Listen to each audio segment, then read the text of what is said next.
luckily I'm a Patriots fan and I'm happy to see it, but as a NFL fans are fuming at the thought of a Patriots Super Bowl again. And no matter who they match up with, it will be a rematch in the Super Bowl potentially. Yeah, I don't think like Stidham is necessarily a horrendous quarterback. Do you remember the game with the Raiders where he had 400 yards versus the Chiefs when they're the number one defense that year? Yeah. Like he's no It's going to slouch. be And then Mike Vrabel yeah, he's talked good. about how they were scouting and he had called Jarrett Stidham's agent, potentially scouting him to be the backup quarterback. They end up going with Josh Dobbs, but he thought very highly of Jarrett Stidham. And Jarrett Stidham's no slouch, and the Patriots are 0-7 in Denver, too. So they've never won Yeah. in the playoffs. So they've never won a playoff game in Denver. You had that famous game where it was the year that the Patriots just blew the game against the Jets, where Bill Belichick gave it away. It was the year the Jets were 10-6 with Matt Forte, Brandon Marshall, and Eric Decker. And then that was the reason why the Patriots weren't at home in Gillette. And then Peyton Manning got to the Super Bowl that year. Yeah. That was the year that the Patriots, I think they blew a 10-point lead as well in that game, if I'm not mistaken. But Denver's been the house of horrors. That was also where they had their first playoff loss for Tom Brady. He lost to Jake Plummer in the Broncos. Denver's, if there's any team that's given the Patriots the most hell, it's probably the Broncos, honestly. It's either them or the Ravens, I would say, but definitely the Broncos, especially in Mile High. I don't know if you know this or not, but there's elevation in Denver. So that's going to be a problem for them, but I still think they get it done. I still think we'll preview it in a few minutes, but I think they get the win against the Broncos, and I think they overcome that battle. Patriots showed me they have a great defense, and Drake May, of the remaining quarterbacks, he might be the best quarterback available right now, left in this game. Yeah, I mean, he's clutch in this game, and then he can do it with his legs as well. I'd probably still give it to Stafford. I said coming into the playoffs that Stafford was probably going to be the best quarterback in the playoffs, and he showed that. But Drake May, definitely impressive, and it's impressive that the Patriots were able to run it with Ramondre Stevenson, everything they were able to do against that Texans defense, being the first player throw 3 touchdowns versus that defense all year long. When Josh Allen, when he played the Houston Texans defense, had no passing touchdowns and 2 interceptions. So like the difference is clear as day.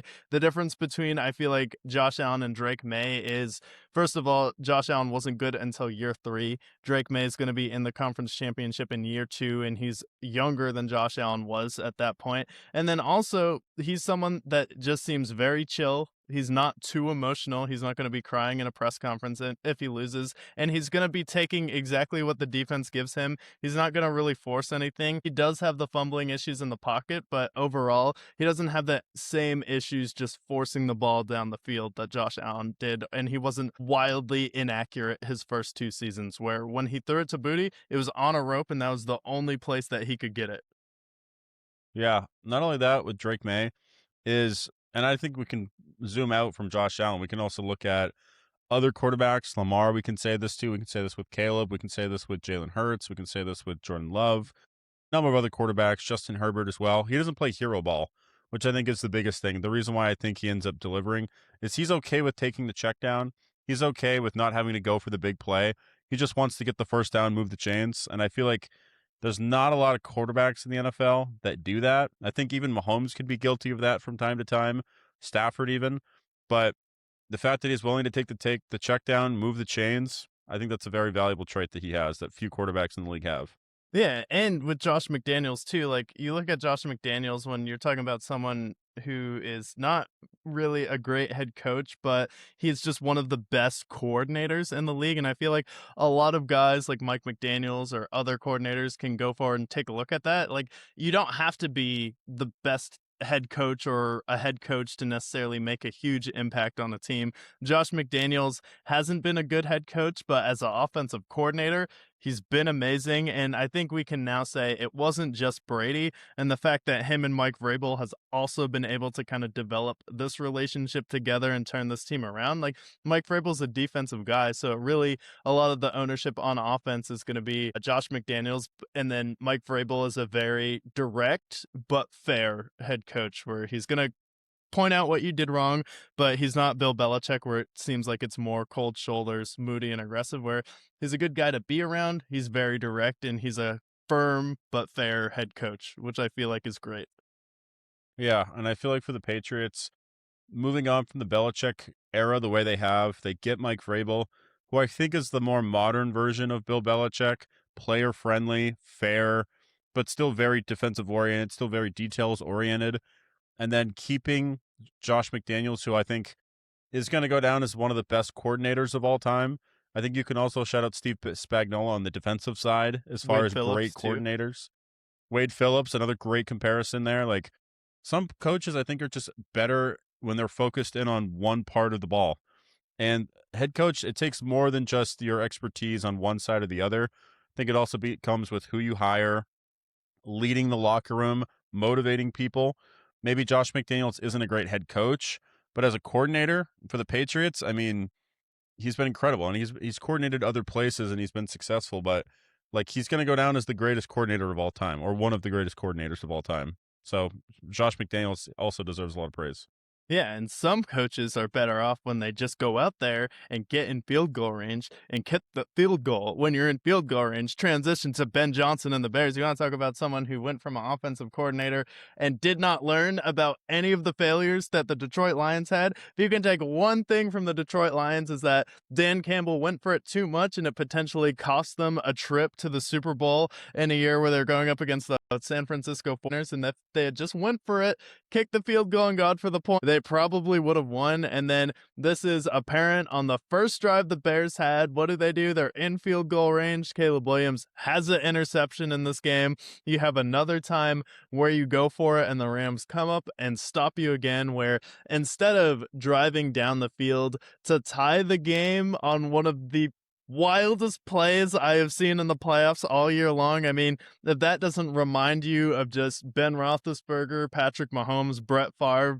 backyard football, where Caleb Williams drops all the way back and then flings it to Cole Kmet wide open in the end zone where he's locked with the corner, just pushes off a little bit and then gets wide open. I was losing my mind in this game, but I'm like, wait a minute. This should have been to win the game because if you had kicked the 2 field goals, that would have been 6 extra points for you. So if you just went out there, kicked the field goal, they would have won. Like, you can say what you want about Caleb Williams having 3 turnovers in this one. I think the last one in overtime, DJ Moore slowed up and the weather and the elements were definitely a factor on that one. But like, say what you will about Caleb Williams, he at least got them in the scoring range twice. And his coach was like, no, instead of taking the points, how about you force the ball and then we'll fail twice. Yeah, they definitely need to take the points, but I want to talk about that play. That play, fourth down in their goal line. It's the red zone. Last play of the game before the Rams potentially win this game. They go all the way back to basically the 50-yard line. He's running back 20, 30 yards. He hucks it to Cole Kmet. And that maybe is that's going to go down as one of the most iconic throws of all time. To me, that throw, I always believed in Caleb Williams. He's going to be a top 5 quarterback someday, but I feel like he needed his moment. That was the moment. He played great last week as well, but that throw, everyone's on watch. You can't look at that throw and go, "Oh, Caleb Williams is an average quarterback." No. That was his moment. Caleb Williams is a dog. Next year, if I'm anybody in the NFC, I'm petrified to face the Bears because Caleb Williams, there's a lot of improvements that he can go upon. Maybe a little less hero ball, maybe taking the check down more often, completing more of his passes, get him to like the 65 range, but Caleb Williams in this game, I can look at the turnovers. That last interception, I definitely think is more on DJ Moore, not completing his route. But Caleb Williams played incredible in this game. This was a game where if you're not a Caleb Williams supporter, you are after this game. Played out of his mind. Chicago should have won this game. Honestly, even in overtime, they should have won that. That should have been a catch for DJ Moore. But missed opportunities, not kicking the field goal. And LA was just a little bit smarter when it came down to it in the fourth quarter and overtime, making the right plays when it mattered to get the win. This is the Caleb Williams coming out party. And not what you might think when you think of Caleb Williams, but coming out as far as the NFL. Yeah, I feel like the coming out party for him would be not coming out, and that everyone would be like, "Oh, okay, I didn't expect that." But a lot of people thought the script writers had Bad Bunny doing the Super Bowl halftime, so they made the connection that obviously that means Caleb Williams was going to be in the Super Bowl, right? It seems like they picked probably one of Caleb Williams' favorite artists to play at halftime, and it should have been, I feel like, a Super Bowl between the Bears and the Patriots, and then you have two quarterbacks from that draft going head to head.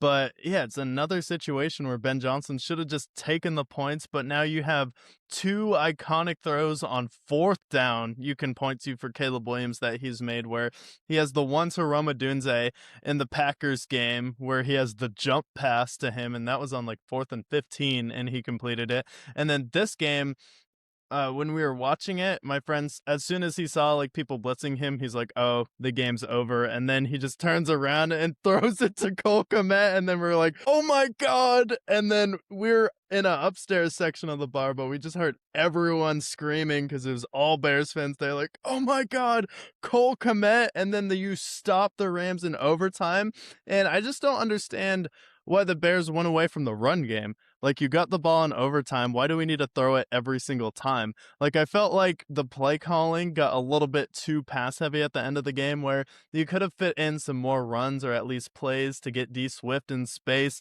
Just get some guys in space where we have plenty of time. I don't get why we need to force the ball down the field every single time. And the Bears just got themselves in too many 3rd and 10s at the end of it, especially in overtime. So I thought a lot of this game really just falls at the feet of Ben Johnson, because I think the first turnover is Ben Johnson's fault for not kicking the field goal, especially understanding the environment that this is a game and points are going to be hard to come by. I mean, neither team scored until the fourth quarter in this game. And it was in the last 10 minutes of the game where both teams had their touchdown. So, like, just take the points, man. So it's like another game where I felt like he got away with one versus the Packers because of their kicking issues. So I'm like, all right, versus the Rams, though, hopefully he learns from his lesson, and he didn't.